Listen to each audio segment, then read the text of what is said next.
There are many people out there who would describe themselves as a theme park enthusiast, myself included, and some of us have very strange habits to do with them.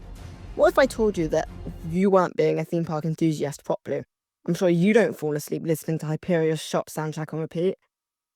The direct definition I found was, a theme park enthusiast is someone who has a strong passion for roller coasters and amusement parks. This person typically enjoys blah blah blah. That's what we're talking about in this video. So please, make sure that you're comfortable and pull down your lap bars now, because I won't be releasing them until the end of the video. Haha, you're trapped here for the next 5 minutes, it's probably longer than Falcon's flight. One very funny habit we enthusiasts seem to have is memorising ride stats and then randomly blurting them out while waiting in queue lines. Sir, did you know that Hyperia is 236 foot high, hits a max speed of 81 miles per hour, has exactly 14.8 seconds of airtime, a 91 degree drop with a 180 degree twist, 995.4 meters of track, 2 inversions, not 3, pulls 4.3 Gs at the bottom of the drop, and lasts the whole 1 minute and 30 seconds? Yeah, we're that friend. Honestly though, it's kind of fun being able to recite all these stats, and it makes you sound really smart to the general public. So really, there's no reason why you shouldn't know them off by heart. And being an enthusiast probably also means you've got friends who are obsessed with roller coasters, and others who have had enough of listening to you ramble on about something called Hyperia. Who even knows what I'm talking about at this point? Standing in queues would definitely be a lot lonelier if I didn't have friends who also love theme parks, and that's one of the best things about being an enthusiast. You make new friends. Honestly, my friend is actually the person who turned me into an enthusiast, and I am so jealous that I've already ridden Voltron.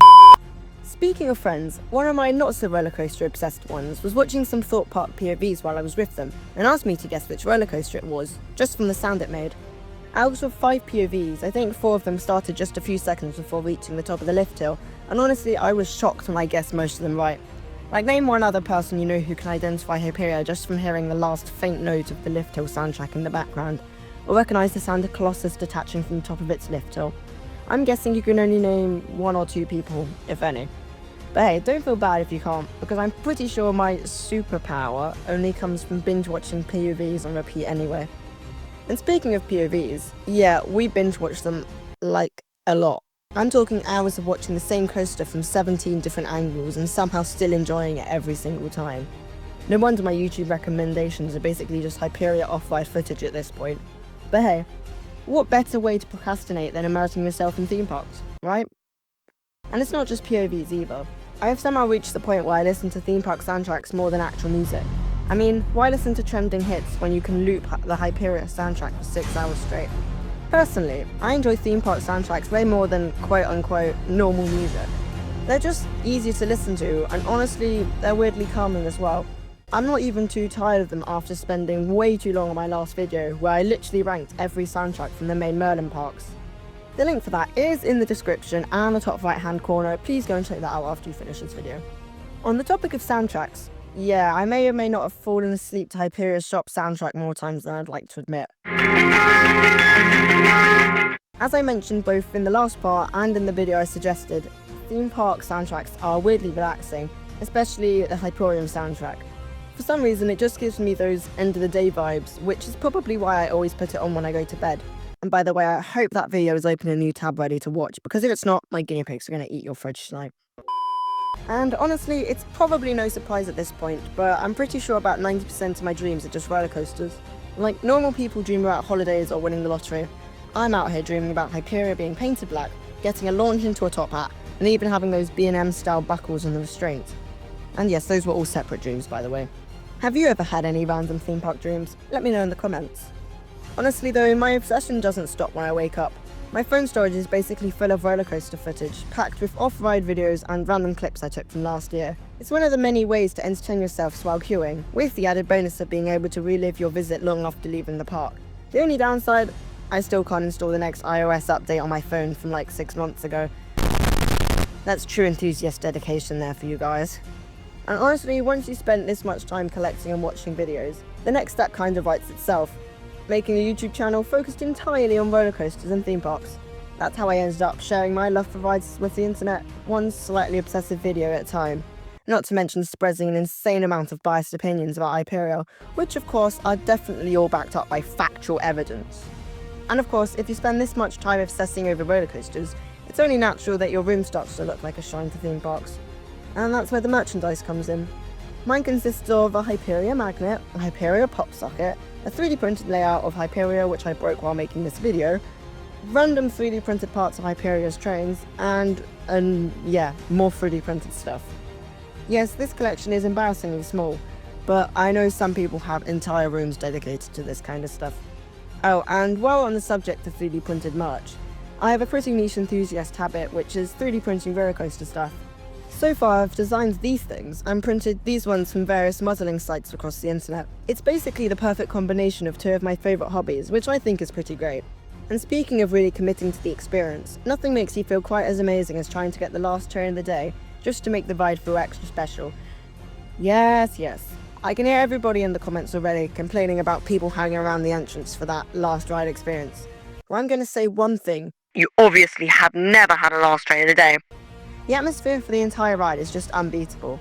I've been lucky enough to have the last rides of the day on Hyperia twice, once in the front row and once in the back, and both were absolutely incredible. Now I just need to try and get the first train of the day. Of course, being an enthusiast doesn't mean you're fearless, unintended. Sometimes you get dragged into a scare maze that you're way too scared to do, but hey, it's all part of the experience. This might not be a typical enthusiast thing, but it definitely happens if you're visiting during the Halloween season. Last year I was convinced to do the Crows of Morecambe Meadows at Thorpe Park, and honestly it wasn't too bad. Whenever an actor jumped out at me, I just asked them how their day was going, and guess what? None of them replied.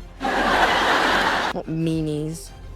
Of course, sometimes the obsession is a bit more everyday life. Like, queuing for rides so much that you start to wonder if you even have a life outside the park. I mean, let's be honest, how many hours have you actually spent in queues over the years? 3,000? Maybe even more? Point is, we've queued a lot. What a very British thing to do. I mean, not every enthusiast is British, but I think it's a funny coincidence for all those British enthusiasts out there.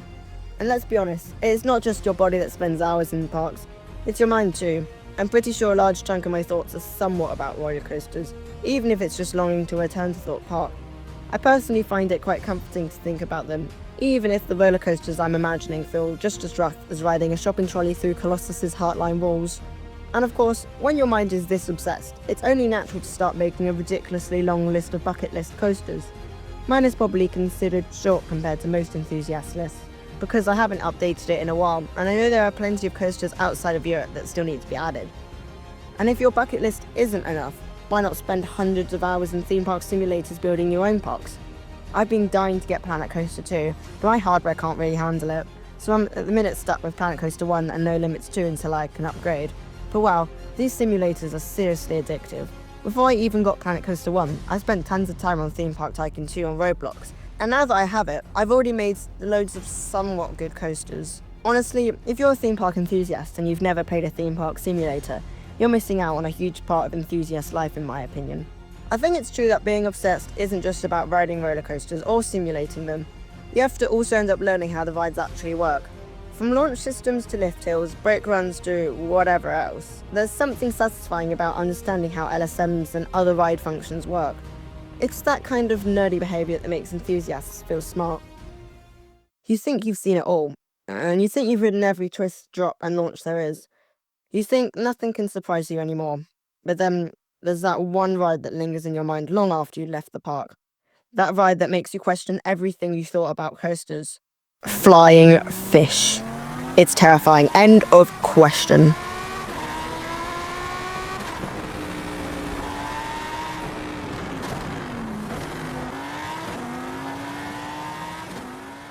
And that's it for today. Hope you enjoyed this video, or at least got a laugh out of my very bad jokes. If you did, consider checking out some of my other videos, or maybe even subscribe, because there's plenty more coaster nonsense on the way. I think it's crazy that I listened to Hyperia's station soundtrack on repeat while scripting this video, which took about 5 hours by the way. If you have any random enthusiast behaviours that you'd like to share with everyone, please comment them because I'd love to read them. Anyway, thanks so much for watching, I really appreciate it. Until next time, see you later.